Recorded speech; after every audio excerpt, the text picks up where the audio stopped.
আজকে আমি চলে আসলাম 350 বছর পুরনো খেদাইতলা মেলায় পুজো দিতে। মেন মন্দিরে যাওয়ার আগে এখানে একটা পুজো হয়। মেন মন্দিরে হেঁটে যেতে সময় লাগে প্রায় 30 থেকে 35 মিনিট। মন্দিরে যাওয়ার এই রাস্তায় সাইকেল, বাইক, টোটো তো একদমই অ্যালাউ নেই, কিন্তু রাস্তার চারিপাশে এত সুন্দর সুন্দর দোকান বসে যে ওইগুলো দেখতে দেখতে 30 মিনিট যে হাঁটা হয়ে যায়, যে এতখানি হাঁটলাম এটা বোঝাই যায় না, আর কষ্ট তো একদমই হয় না। অনেক ছোট থেকে এখানে আমি মায়ের হাত ধরে পুজো দিতে আসি। ছোটবেলায় যেমন আমি ভিড় দেখেছি, আগের বারও মোটামুটি ছিল, কিন্তু এইবার তো একদমই ভিড় নেই। তো ভয় পেতাম আগে ছোটবেলায় আসতেও একা একা। চলে এসছি মেন মন্দিরের সামনে। মন্দিরটা এখনো পুরোপুরি কমপ্লিট হয়নি। এর মধ্যে দুধ কলা সরা আছে, এটা আমি ধরে দেবো এখানে।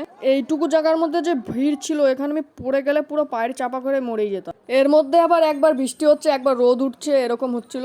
পুজোর সরঞ্জামগুলো পুরোহিতের হাতে তুলে দিয়ে এখন মেন রোডের দিকে যাচ্ছে। এখন 30 থেকে 35 মিনিট সময় লাগবে।